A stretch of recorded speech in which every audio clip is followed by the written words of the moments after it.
مدینہ کی گلیوں میں اذان کی آواز آ رہی ہے، اللہ اکبر اللہ اکبر۔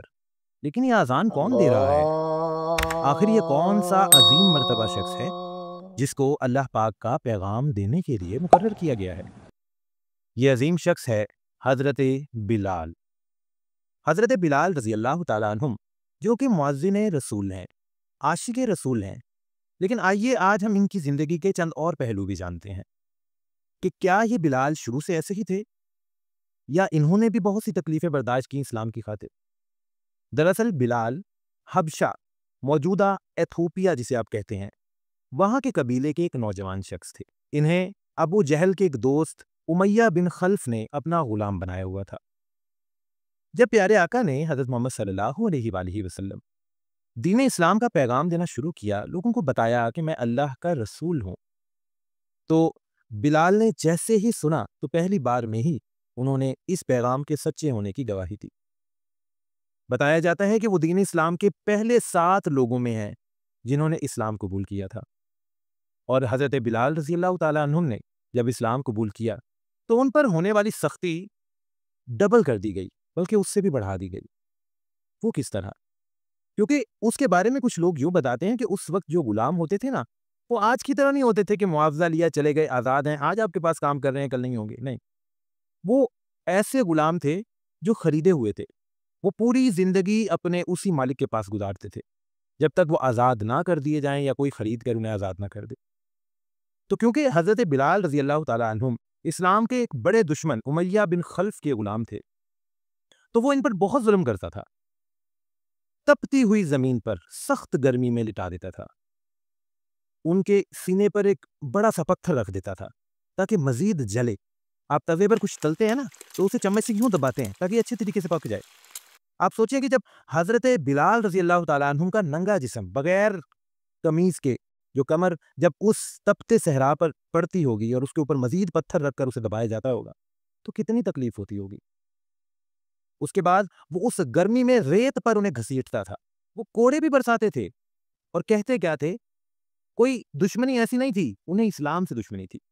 وہ کہتے تھے کہ کہہ دے لات و عزا کو مان لے۔ لات اور عزا یہ 2 بت تھے ان کے، لیکن حضرت بلال حبشی رضی اللہ تعالیٰ عنہم آگے سے کیا جواب فرماتے ہیں؟ فرماتے ہیں احد احد۔ اس لفظ کا مطلب کیا ہے؟ احد کا مطلب ہے وہ ایک ہے، یعنی جس مالک کا میں کلمہ پڑھ چکا ہوں وہ ایک ہے، کوئی بت اس کی برابری نہیں کر سکتا۔ اور پھر اس غلامی کے عالم میں، گرمی کے عالم میں اتنی سخت سزا بھی برداشت کرتے ہیں۔ تو جب حضرت ابوبکر صدیق رضی اللہ تعالیٰ عنہم نے یہ ظلم ہوتے دیکھا تو اللہ پاک نے پھر انہیں وہ حوصلہ بھی دیا اور وہ توفیق دی کہ انہوں نے عاشق رسول کو آزاد کروایا، اور پیارے آقا کی خدمت میں وہ غلام پیش ہو رہا ہے جس کے غلام ہونے کی دلیل تاریخ نے دی ہے، کہ جس جیسا عشق بھی شاید کسی نے نہ کیا ہو۔ حضرت بلال حبشی رضی اللہ تعالیٰ عنہم پیارے آقا کے ساتھ ساتھ رہتے، پھر اس غلام نے ایسا ساتھ نبھایا ہے کہ بتایا جاتا ہے تمام غزوات میں وہ نبی پاک صلی اللہ علیہ وآلہ وسلم کے ساتھ تھے۔ اور پھر جب مکہ فتح ہوتا ہے کہ اللہ کے حکم سے پیارے آقا نے جب کعبہ کو پاک کر دیا بتوں سے، تو تمام لوگ کھڑے ہیں کہ اب اذان کون دے؟ تو نبی پاک نے فرمایا کہ بلال کعبے پر چڑھو اور اذان دو۔ اور پھر حضرت بلال حبشی رضی اللہ تعالیٰ عنہ، وہ سیاہ فام شخص، یہ میں صرف ان کی اپیرنس بتانے کے لیے کہہ رہا ہوں، ان کے مقام کو کون پہنچ سکتا ہے؟ ان کا بہت اونچا مقام ہے۔ وہ کعبے پر چڑھتے ہیں اور پھر اذان دیتے ہیں اللہ اکبر اللہ اکبر۔ پھر اس وقت جو اسلام دشمن عناصر جو لوگ سامنے کھڑے تھے ان کی گردنیں اور جھک جاتی ہیں کہ آج اسلام نے ایکویلٹی کا درس دے دیا ہے، آج اسلام نے یہ بتا دیا، یہ ثابت کر دیا ہے کہ یہاں پر رنگ، نسل، زبان، کوئی امتیاز کسی کو حاصل نہیں ہے، یہاں پر سب برابر ہیں۔ اگر برتری کا، اگر کوئی بہتری کا کوئی درجہ حاصل ہے تو وہ تقوی والے کو حاصل ہے۔ اس کے بعد بتایا جاتا ہے کہ حضرت بلال رضی اللہ تعالیٰ عنہ کا دل نہیں لگتا تھا مدینے میں، کیونکہ وہ عاشق تھے نا۔ آپ سوچیں کہ آج ہم لوگ پیارے آقا کا جب ذکر سنتے ہیں تو ہمارا خون جوش مارتا ہے، ہمیں دیکھنے کا دل چاہتا ہے، ہمیں اتنی یعنی کہ قربت ہو جاتی ہے نیک لوگوں کی۔ میں تو گناہ گار ہوں، تو جو اس وقت پیارے آقا کے ساتھ تھے ان کے عشق کا کیا حال ہوگا؟ تو حضرت بلال حبشی رضی اللہ تعالیٰ عنہ کا دل نہیں لگتا تھا، پھر وہ وہاں سے اجازت لے کر چلے گئے تھے، ہجرت کر گئے تھے وہاں سے۔ پھر ایک دن لکھا گیا ہے کہ خواب میں پیارے آقا کی زیارت ہوئی، اور پیارے آقا فرماتے ہیں جس کا مفہوم ہے کہ بلال تم ہمیں بھول گئے ہو، ہماری طرف آتے ہی نہیں، مدینہ ہی نہیں آتے۔ اور حضرت بلال حبشی اس خواب سے اٹھتے ہیں اور انہیں یوں محسوس ہوتا ہے یعنی کہ انہیں بھول ہی گیا کہ پیارے آقا اب نہیں ہے اس دنیا میں. فٹافٹ وہ وہاں سے رخصت ہوتے ہیں اور جلدی جلدی مدینہ کی طرف چلتے اپنی سواری کے ذریعے مدینہ پہنچتے ہیں. اور جب پہنچتے ہیں تب پتہ چلتا ہے، انہیں یاد آتا ہے کہ پیارے آقا تو اب اس دنیا میں نہیں ہے. پھر پیارے آقا کے اصحاب اور حضرت عمر رضی اللہ تعالیٰ عنہم یہ اس وقت انہیں یہ زور دیتے ہیں، یہ ریکویسٹ کرتے ہیں کہ آپ اذان دے دیں. یہ دیکھیں اب اس وقت کے سردار، وہ لوگ جو آزاد ہیں، جو سردار ہیں، وہ ایک نبی پاک کے غلام سے ریکویسٹ کر رہے ہیں. یہ عزت کس نے دی ہے؟ یہ اسلام نے دی ہے. یہ ایکویلٹی اسلام نے دی ہے.